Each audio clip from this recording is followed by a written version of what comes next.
Judy was boring. Hello. Then Judy discovered ChumbaCasino.com. It's my little escape. Now Judy's the life of the party. Oh, baby, mama's bringing home the bacon. Whoa, take it easy, Judy. The Chumba life is for everybody. So go to ChumbaCasino.com and play over 100 casino-style games. Join today and play for free for your chance to redeem some serious prizes.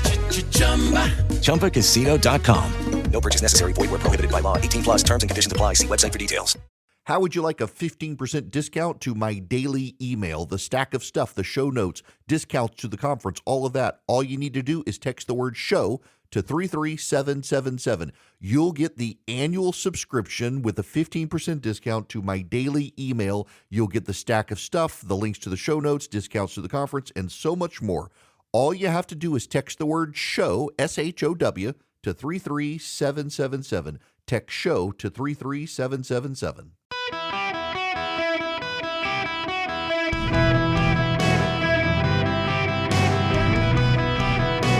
Welcome to the Eric Erickson Show podcast, Hour 3. Hello, America. Welcome. It is Eric Erickson here. The phone number, 877-973-7425. Should you wish to be on the program, as always, text data to 33777. And as a listener, you get a 15% discount off the daily show notes. We send you all the links every day of all the stuff we're going to talk about and then some.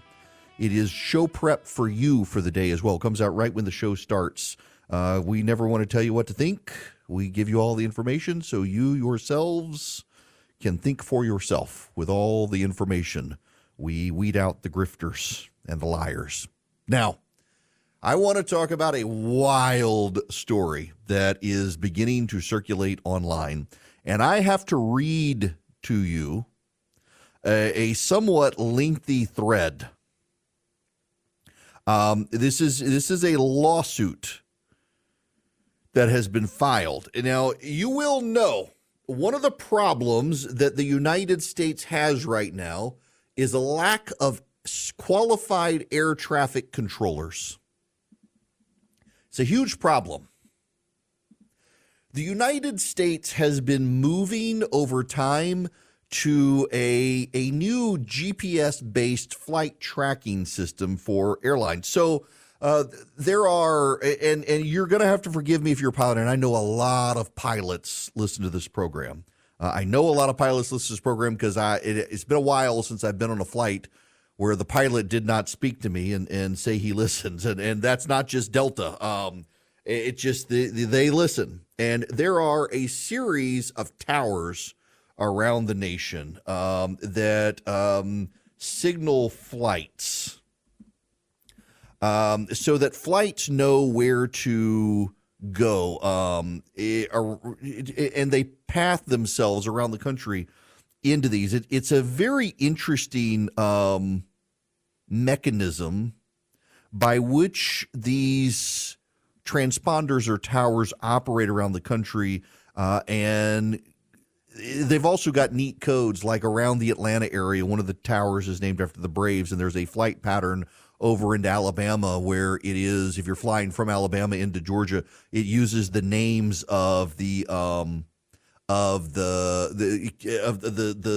countries or the realms of Lord of the Rings. Hang on a second. Let me see if I can find this. Lord of the Rings, transponders, aircraft. It's kind of a fascinating story, the way that these aviation lines work to get planes around the country. And it's very fascinating. Yeah, you've got there's Gondor, there's Frodo, there's Shire, all of these pathways in. It's really, really interesting to see how the patterns fly. And essentially, what this is that you have flight approaches into airports and you have paths around the country. And in so doing, planes fly like transponder to transponder. Instead of using GPS and just charting on a path, they fly in this area, and the air traffic control keeps planes in sync. They have to be certain distances away and certain patterns. I love getting on, for example, there's an app called Flight Radar. I've got several on my phone, actually, and you can see all the planes in the sky. You can narrow them down by type of plane. You can narrow them down by the airline. You can see helicopters. It's really fascinating. And our skies are very, very busy around the world. And around the world, the air traffic controllers keep everyone aligned, and they're a vitally important component of the aviation system, particularly as you get closer to the ground. In the sky, high above us, planes have systems that they can track each other, stay out of each other's way. When you get close to the ground, you're landing. There's a lot going on. You need the air traffic controllers and the planes together to help you so you're not flying into each other. And we have a shortage of air traffic controllers. And by the way, one of the most high stress businesses in the world.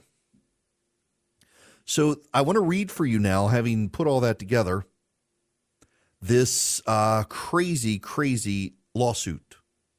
There's a scandal at the FAA. It's been moving on a slow burn through the courts for a decade, culminating in a class action lawsuit known as Brigitte versus Pete Buttigieg, Secretary Pete.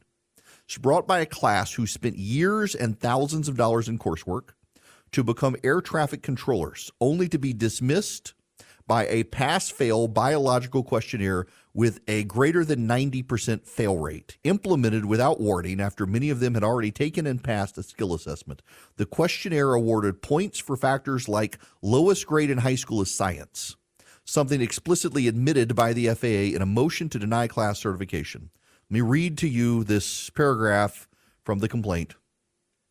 Plaintiffs vaguely refer to their complaint's description of a handful of BA questions and only single out question 15, which awards points for having science as the high school subject in which I received my lowest grade. Question 15 cuts against commonality in two ways. First, a portion of the proposed class scored the maximum possible points on this question and therefore could not be negatively affected by it. Second, the statistics plaintiffs trots out cannot show that this question systemically favors African Americans over other applicants. Even if African American high school students have average science scores lower than any other race, question 15 requires comparison of the applicant's own grades. The question would reward a straight A student who earned a solitary B in science, regardless of what grades the rest of their class received. In other words, the FAA is saying this doesn't benefit African Americans. It benefits kids who had great grades except in science, regardless of their race. Mainstream outlets are giving this sparse coverage for reasons that will become clear shortly. Right-wing sources paid attention initially, but few ran follow-ups. So what's going on? This person notes, I'm a law student, not a professional. I have a podcast about internet nonsense and a side hobby of sticking my nose in where it doesn't belong. The court filings are public record. They can be expensive and difficult to obtain. Pacer is the tool. If I was a lawyer, I'd go on something called Pacer. You can go in, you can put in different lawsuits, you can get all the documents about it. So here's where this gets interesting. Historically, the pipeline into air traffic control has followed a few paths: military veterans, graduates of Air Traffic Collegiate Training Initiative programs, and the general public. Whichever route they came from, each candidate would be required to take and pass the 8-hour ATSAT cognitive test to begin serious training. The test was validated as being effective as recently as 2013. The FAA has faced pressure to diversify air traffic controllers for generations, something that seems to have influenced even the scoring structure of the ATSAT cognitive test used for pre-employment screening of ATC candidates. Leading up to 2014, the pressure intensified with the National Black Coalition of Federal Aviation Employees leading the push. To start with, in 2000, a 3-member task force, including an NBC FAE, that is National Black Coalition of Federal Aviation Employees, wrote, quote, a business case and strategic plan to address underrepresentation of minorities, women, and people with targeted disabilities, recommending, according to the lawsuit, a workplace cultural audit, diversity hiring targets for each year, and allowing race and national origin and gender-conscious hiring. They were advised by a professor who helped them analyze FAA diversity data in 2009. The professor authored a report concluding that the FAA was the least diverse agency within the executive branch of the federal government. From there, they sent letters in July and August 2009 to the FAA administrator and the Secretary of the Department of Transportation, claiming disparate treatment, adopted a strategic plan advocating for affirmative employment, obtaining an independent valuation of hiring and screening tools, and pursuing litigation, and a talking points document demanding the FAA address diversity and create a group called Team 7. In 2012, Team 7 members met with the Secretary of the Department of Transportation, the FAA administrator, and senior FAA leaders to discuss diversity, after which the FAA commissioned a barrier analysis with a number of recommendations. Central to them, the cognitive test posed a barrier for black candidates, so they recommended using a biographical test first to maximize diversity, eliminating the vast majority of candidates even prior to the cognitive test. In 2012 and 2013, they continued pushing the process. Around that time, the FAA decided to pause the hiring of CTI graduates. Now, remember, the CTI is the Collegiate Training Initiative for people who go through college. So they paused the hiring pending the implementation of the biographical assessment. In 2014, the FAA rolled out the new biographical questionnaire in line with the barrier analysis recommendations, designed so that 90% or more of applicants would fail. The questionnaire was not monitored and people could take it home. Questions asked prospective air traffic controllers how many sports they played in high school, how long they'd been unemployed recently, whether they were more eager or considerate, and 70-some other questions. Graduates of the college program, like everyone else, had to pass this or they'd be disqualified. Schools were blindsided and outraged. A report on FAA hiring issues found 70% of administrators agreed that the changes in the process had led to the negative effects on air traffic control infrastructure. One respondent stated that their numbers had been devastated, and the majority agreed it would severely impact the health of their own programs. The largest program, training college students to be FAA air traffic controllers, dropped from more than 600 students to less than 300. It's remarkable. They began to push for diversity hirings and weeded out people on a biographical exam who factors seemed to suggest that they were not diverse enough. This piece goes on and on and on and on and on, but it seems pretty clear from this lawsuit that one of the reasons we have an air traffic controller shortage in the country is that the FAA decided that there weren't enough non-white people who could pass the test to certify that they had the cognitive abilities to be an FAA flight controller. And so they started a pretest to weed out people based on their biographical characteristics instead of their competence. I mean, this is undoubtedly something that the left would prefer, except it's also a way to try to get around the affirmative action rulings in the Supreme Court now. You can say you're not actually hiring based on race or not. You're weeding out people based on biographical characteristics, and those biographical characteristics include, did you do well in science? And if so, you might be penalized because you did well in science as opposed to you did bad in science but better in everything else. It's just bizarre the links they will go through. And the result of this is around the country, there are all sorts of shortages in air traffic control. Do you know in New York now, planes are now regularly delayed, and one of the chief issues is because the skies are crowded and there aren't enough flight controllers to guide all the flights in the sky.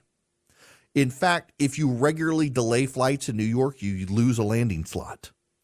They fight. So every airline has landing slots at airports. You're assigned a landing slot.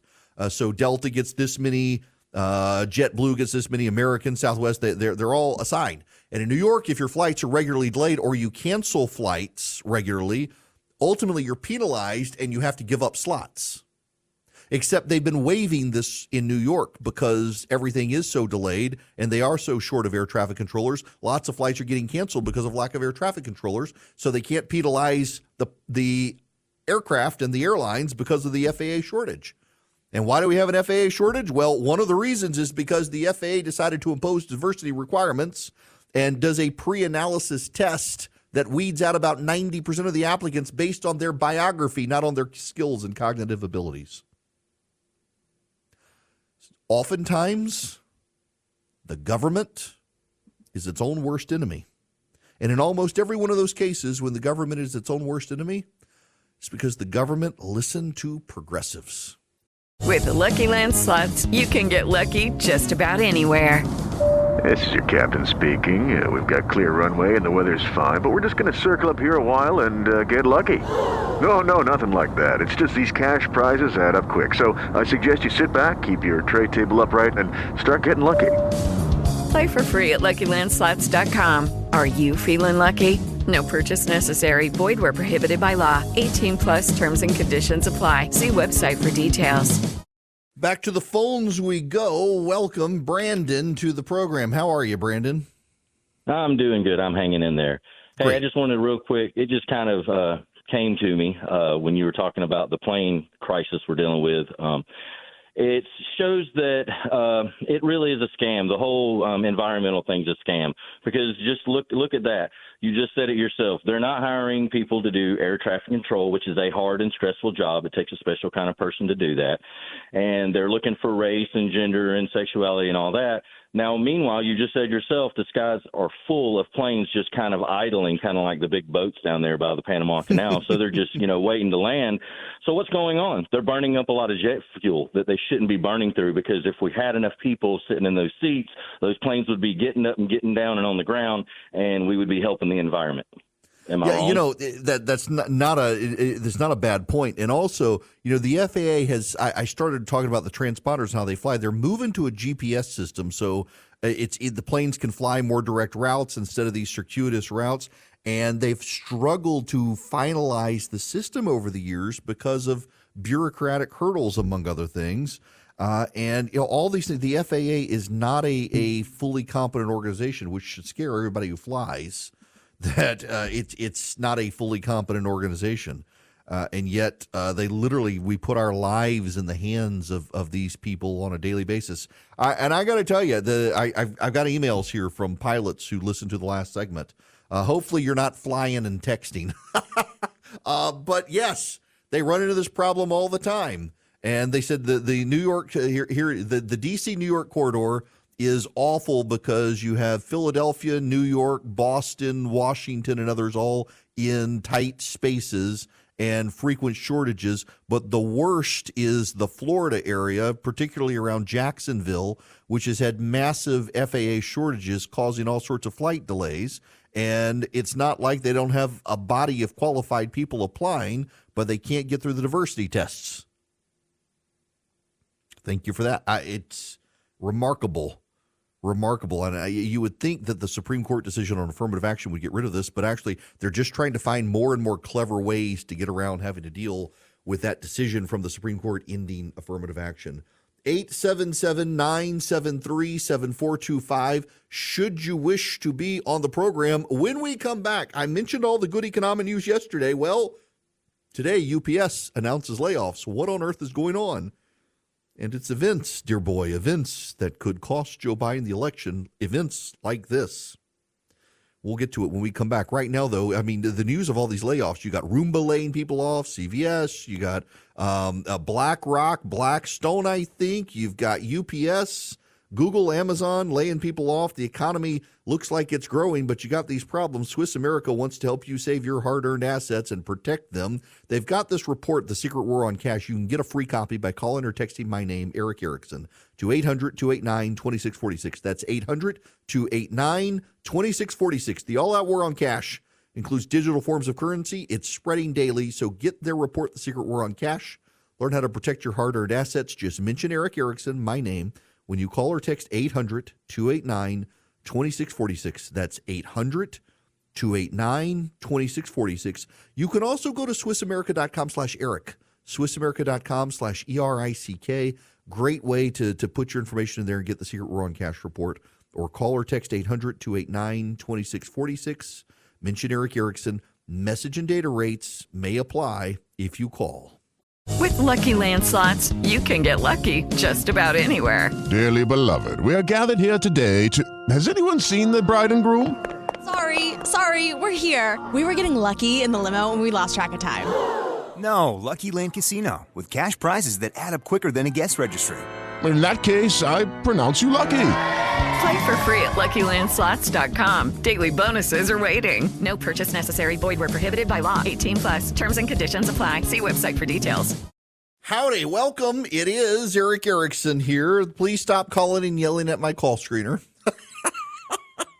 You want to yell at me, but he won't let you through. The phone number is 877-973-7425. I apologize to Mike's call screener for being yelled at for things I say on the radio. Okay, we got to talk about the economy again, because I noted yesterday the economy is actually doing well. We should take the good news where we can get the good news, and the economic data shows the economy is growing at 3.1%. That inflation may actually be down now to about 2% based on private sector data, not public sector data. My mom texted me yesterday afternoon and said, if the economy is going so well, what about all the layoffs? My sister's company just went through a round of layoffs. She was not laid off, thankfully, but it's one of many companies that have been downsizing the workforce. UPS today has announced that it is laying people off. 12,000 jobs, saying rocky economic conditions and lost business from labor negotiations led to a sharp decline in its 2023 revenue and profit. The shipping giant on Tuesday reported a $6.7 billion profit for the full year, down nearly 42% from 2022. The company has nearly 500,000 employees, 85,000 of which are full-time and part-time management. The CEO, Carol Tomei, said plans are to cut about $1 billion in costs through reductions of management positions and contractors. While UPS headquarters are in Sandy Springs, Georgia, the job cuts will be at UPS locations around the world over the next several months and will result in a 14% decline in management headcount. The cuts announced Tuesday will not affect the vast unionized workforce of UPS drivers, package handlers, and others. The company has been adjusting its operational headcount through attrition and reducing operations, and UPS says it plans to continue to align staffing and our operations to the needs of our business. Now, one of the big issues here for UPS is that it's not about the future, it's about the past year. It's been rough for them. And they're reassessing. Revenue declined 9.3% in 2023 to about $91 billion. And the CEO says 2023 was a unique and quite candidly difficult and disappointing year. We experienced declines in volume, revenue, and operating profit in all three of our business segments. Now, keep in mind, part of that is Amazon has started its own delivery services. The CEO said some of the poor performance was due to macroeconomic environment, and some of it was due to the disruption associated with labor contract negotiations and higher costs associated with the new contract.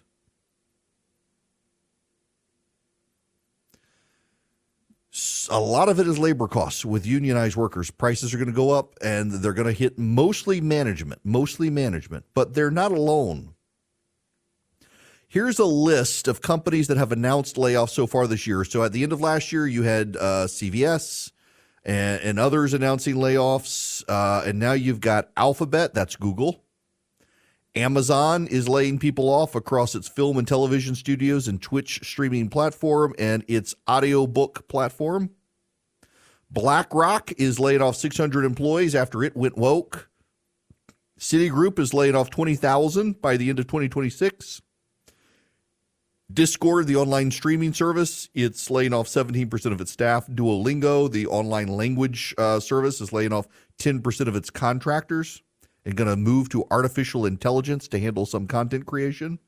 eBay is laying off 1,000 employees, or 9%. iRobot, that makes Roomba, cutting 31% of its workforce following the termination of a merger agreement with Amazon. It was going to merge with Amazon. Now it's not, so it's cutting a third of its workforce.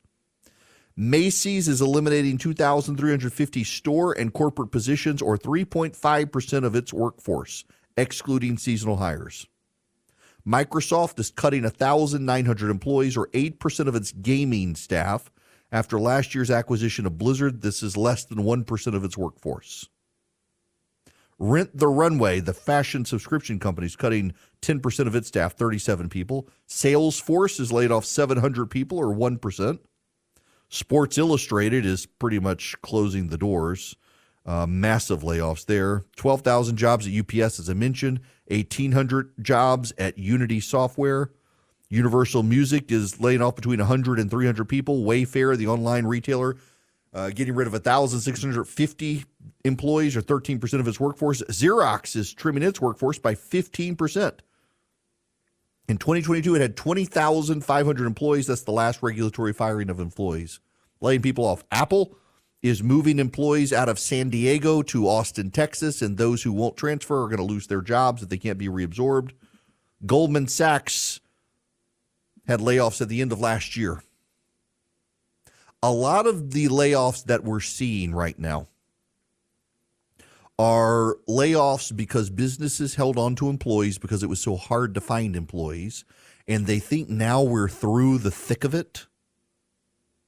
They've managed their labor force participation rates, so now is the time they can cut loose employees they think they don't need. Yeah, it's counterintuitive, isn't it? The economic growth numbers, the inflation numbers, the macroeconomic numbers, they're all great. But it sure doesn't feel that way to a lot of people. To people being laid off, it feels like there's a recession. There is some silver lining here. The number of available jobs has risen. In fact, there are 9 million available jobs in the country, according to economists right now. 9 million available jobs. And those aren't just medial jobs. There's not just low-income jobs. Some of these are high-income jobs in professional classes, and they're job openings.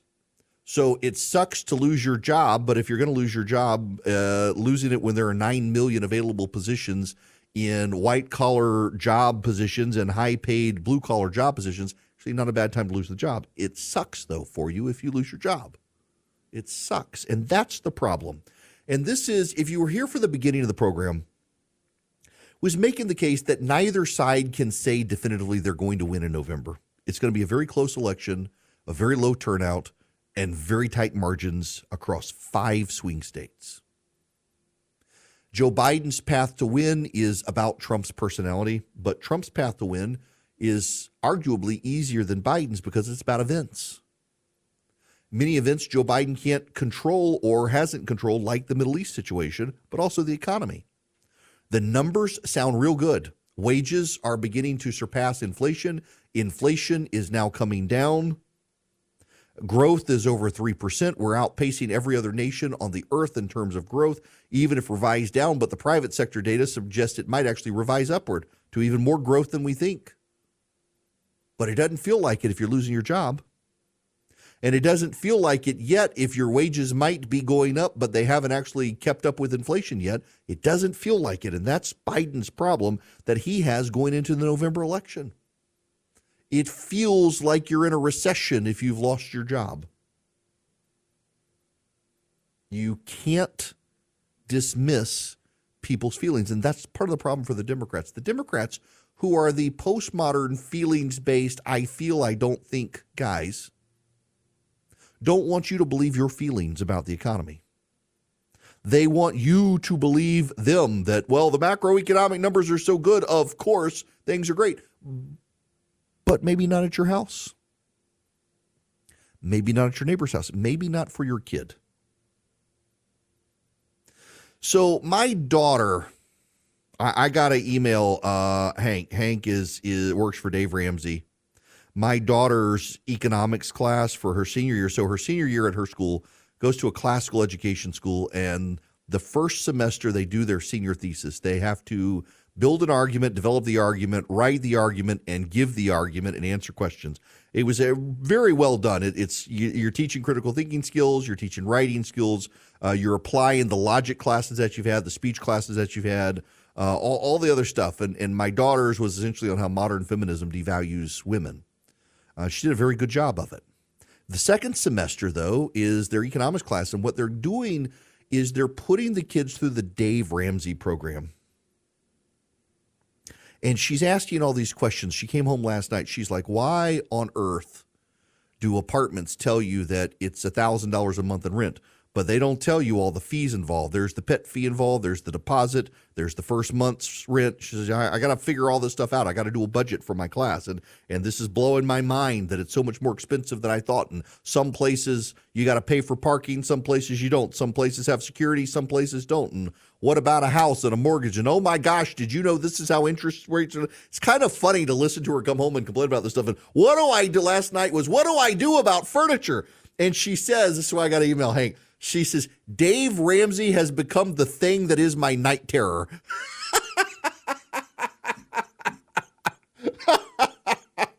She says, I wake up in the middle of the night and hear Dave Ramsey say, don't put it on a credit card. Pay cash. But she's having to learn that this real world stuff and jobs and what do I do about jobs and how much money am I going to make? And oh my gosh, taxes. Dad, did you know that your take-home pay is so much? Yes, child, I know. That's why I'm a Republican.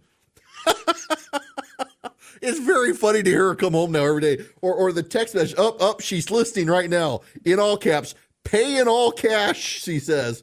Pay in all cash. Yesterday, it was in all caps.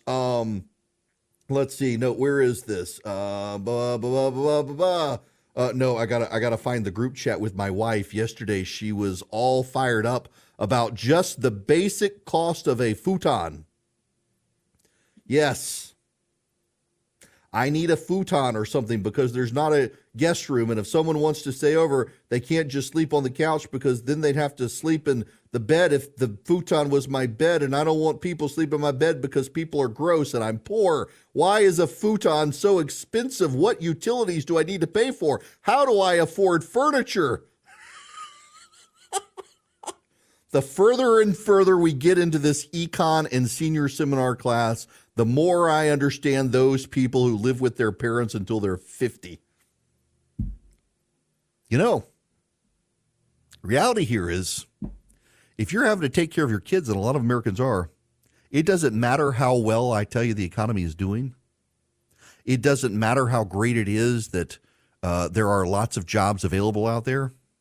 If you're taking care of your kids because they can't afford to live in a house, apartments are expensive, and you've just gotten laid off, the economy sucks for you.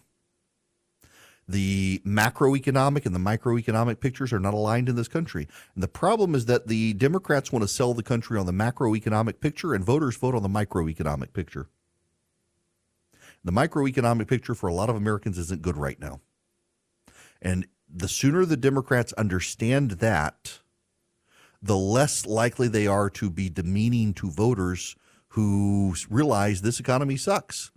There's also why the path for Donald Trump is way easier than Democrats think it is, and why Democrats are hoping for some black swan event like a Trump conviction in order to stop him, because the reality is the economy is firing on all cylinders. But for a lot of Americans, it's not working for them. And those events are events that Donald Trump can capitalize on. Democrats seem so sure there's no way anyone would vote for him. Who was it, Pauline Kael or whoever, said she couldn't believe Nixon won in 72 because no one she knew voted for him. Well, Democrats who are in the MSNBC bubble know no one who will admit to voting for Donald Trump, and the reality is a lot of people will. A lot of people will. Yeah, there are lots of reasons to think Trump can't win the election when you look at general American surveys and people's views on him, but there are a whole lot of reasons to think that he can when your average American keeps being told the economy is so good, but their news is layoffs and they can't get their kid out of the basement because their kid has nowhere to go. That stuff matters more than the macroeconomic data out there.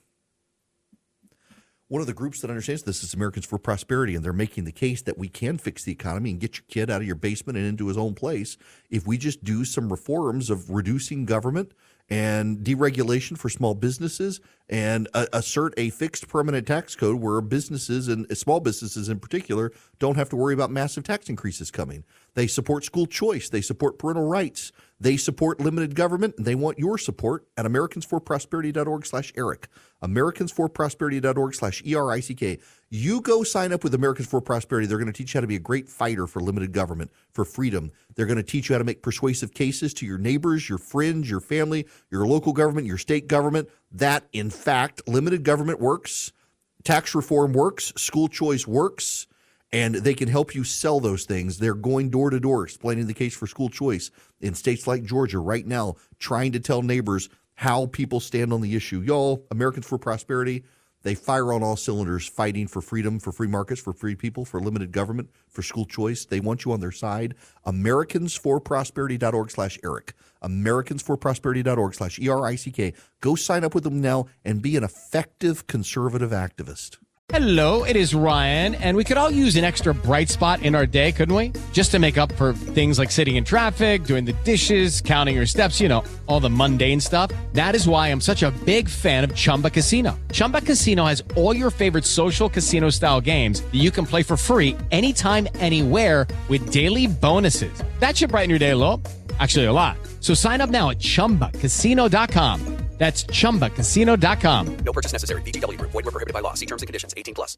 Hello, welcome. It is Eric Erickson here. Y'all, don't forget, text DATA to 33777. Sign up for the show notes. You get a 15% discount. You can also pre-order my book, You Shall Be as Gods.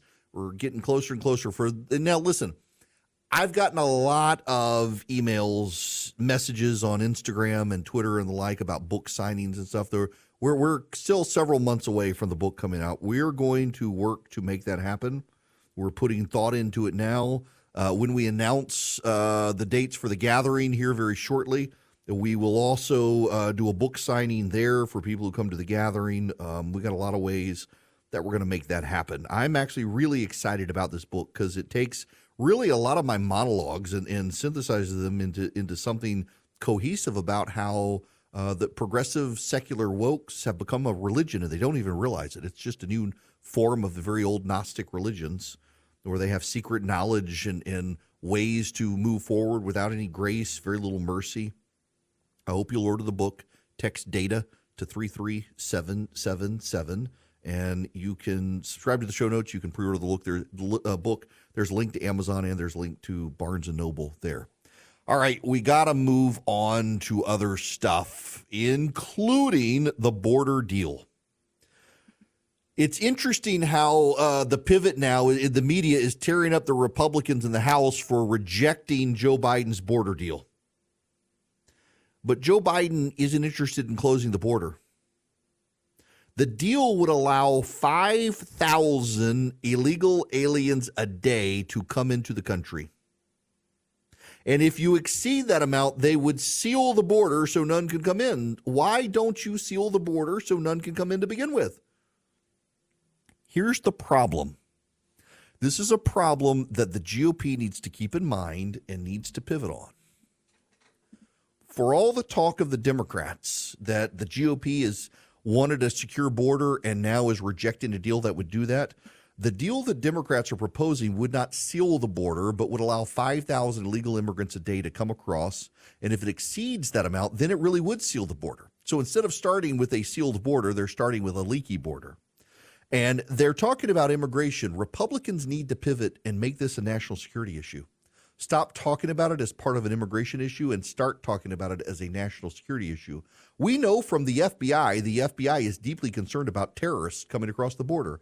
In fact, more than one terrorist has been caught, and a massive number of people from Middle Eastern countries have been stopped, and that does not include the gotaways, the people who were never caught. If you've got that many Afghanis, Syrians, Yemenis, Iraqis, and Iranians coming across the border getting caught, how many more are coming who never got caught? This is not an immigration issue. This is a national security issue. And having a leaky border where 5,000 people a day get to come across who are caught is not a secure border. if you can seal the whole border to stop anyone from coming if we exceed 5,000 a day, why not just seal the whole border now? It's not an immigration issue. It's a national security issue. Republicans should start talking about it as a national security issue, particularly with the Iranian situation and the Yemeni situation right now. I hope that they change their talking points on this. We'll see. Talk to y'all tomorrow. Judy was boring. Hello. Then Judy discovered ChumbaCasino.com. It's my little escape. Now Judy's the life of the party. Oh, baby, mama's bringing home the bacon. Whoa, take it easy, Judy. The Chumba life is for everybody. So go to ChumbaCasino.com and play over 100 casino-style games. Join today and play for free for your chance to redeem some serious prizes. ChumbaCasino.com. No purchase necessary. Void where prohibited by law. 18 plus terms and conditions apply. See website for details.